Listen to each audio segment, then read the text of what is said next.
The team to start against Russia on Thursday evening is as follows.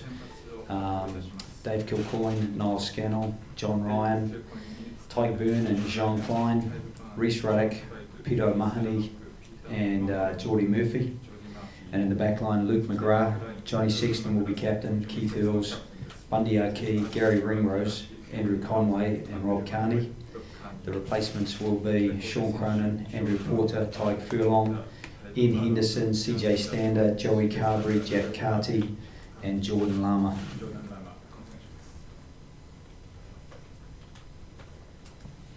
Joe, I'll just ask you your thoughts behind the selection. A lot of changes, obviously. Yeah, I think it might be 13 changes just because we do need to make sure that everyone's ready and that everyone is involved as much as possible. Get everyone up to speed, and as well as that, it's pretty tough with a 6-day turnaround, then a 5-day turnaround.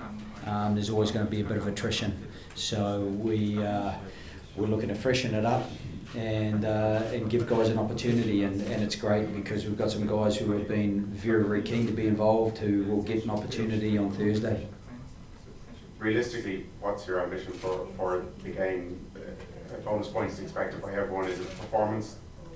Yeah, we have to stay around our performance-orientated goals because for us, if we don't focus on those, we can't actually put anything on the scoreboard without getting the things that we need to put in place that we build the pressure or that we create the opportunities from. So,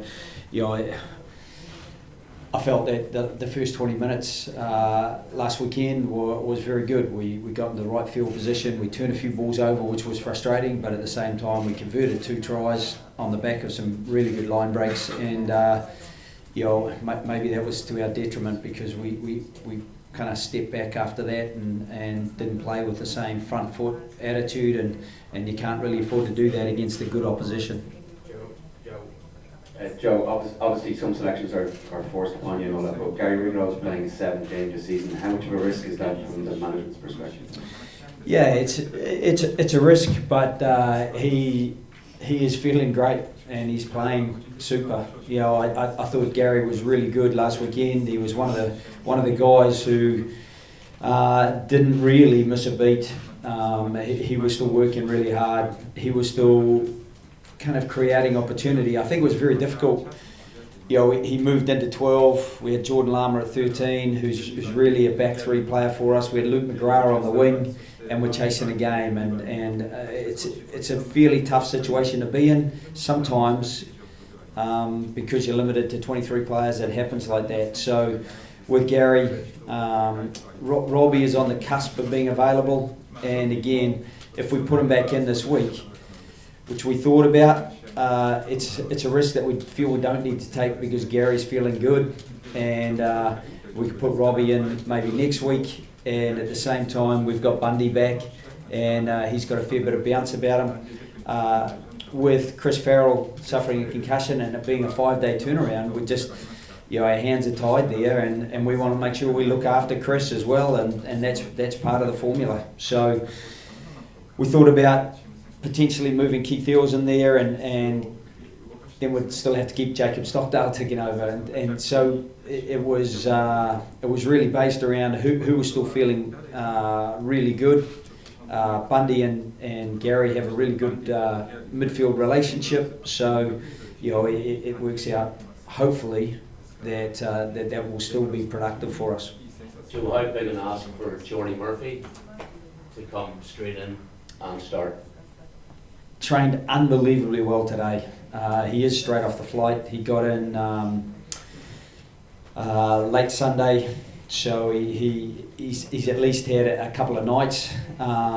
He was feeling good yesterday. One of the things, I suppose, it's a 7:45 game, so that's around about midday in Irish terms, so he doesn't have to recalibrate himself too much to get out and play a game, hopefully, and then we'll give him the weekend off after that. So we're just asking for him to kind of do the best he can for us. And the one thing with Geordie is that you seldom get anything other than that. I think he's a really good he's a good performer for us, and we'd have a lot of confidence about him being able to slot straight in. Joe, having had a couple of days to look back on the tape from the weekend, what have you now learned from the analysis of what happened against Japan? Yeah, I think I mentioned earlier, we certainly learned that we're capable, and in that first 20 minutes to be 12-3 up, I think we demonstrated that. We did put ourselves on the back foot and partly went on to the back foot. I think we were penalised for offside 4 times. We've now got the feedback that 3 of those were incorrect calls, you know, and people are asking us about our discipline. It's pretty hard to keep getting off the line and being on the front foot when when you are getting those calls, and 2 of them were from an AR who's going to be refereeing us on Thursday. So we know we're going to have to be on our best behaviour.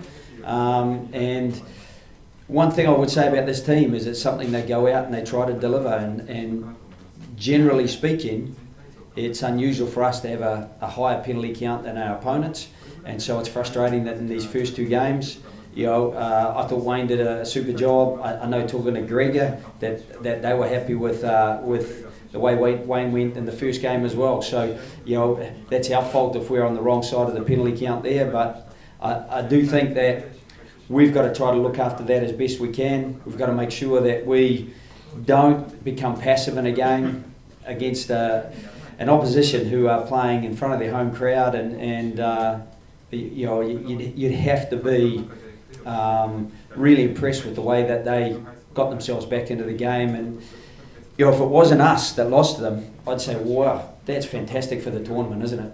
I mean, everywhere we've gone, the Japanese people have been incredibly excited about the game. They're delighted with us, obviously, and I think local interest has been spiked by it. We had a group of Japanese school children at training today. We trained with the Kobe Steelers, who were superb, and everyone's got a spring in their step. And so it's great for our pool if you're an independent observer, because it's throwing the pool wide open, and everyone's chasing Japan in our pool now. Johnny, hi Johnny. What does it mean to you to captain Ireland for the first time from the start of the match? Yeah, it's a massive honour. I spoke to Joe this morning, so I only found out myself over the last few hours, so I haven't even had a chance to tell my family or anything, but I'm sure they're going to be very proud as well. It's something that I've thought about since I was a kid. It's something that I've made a lot of decisions around trying to get there one day, and it's taken a while, but it was worth the wait, and I feel incredibly proud. But I want to be captain there of the good performance and a good win in a World Cup game, so that's my main focus. I don't think anything changes really for me. I take a big responsibility in the team anyway, so nothing's changed. And you said the other day you're fit to go, fit to kick a goal, so yeah. You're feeling 100% basically? Yeah. Kicked yesterday a little bit, wasn't able to do too much, and then I kicked again today post session, so I feel good and I'm ready to go now. You take last one? Joe, you had a hit out against Kobe Steelers today. How did that go? Can you give us, or was it something you needed, or how did the whole session pan out? Yeah, they were brilliant, absolutely brilliant. It was. We regularly train against our under-20s, so it was a relatively young Kobe side. They didn't have some of their big overseas stars there like Dan Carter or the like, but the energy they brought, and not only that, they counter-rucked us a couple of times and gave us a good old bashing. It just reminds us that we've got to be big enough to look after our own ball. Even if the entry is coming in the side, for us to get our wide base and drop our height and get our hips down to make sure that we are in a really strong position. So it was an ideal hit out for us. Not only that, I think sometimes energy is contagious in a training like that, and they brought plenty with them. They're coached by obviously Wayne Smith is part of the coaching lineup, but so is Dave Dillon, who spent a bit of time in St Michael's. Would know Luke McGrath and James Ryan pretty well from his time working in St Michael's, so it was a nice Irish connection for us, and a really good session with an energised group.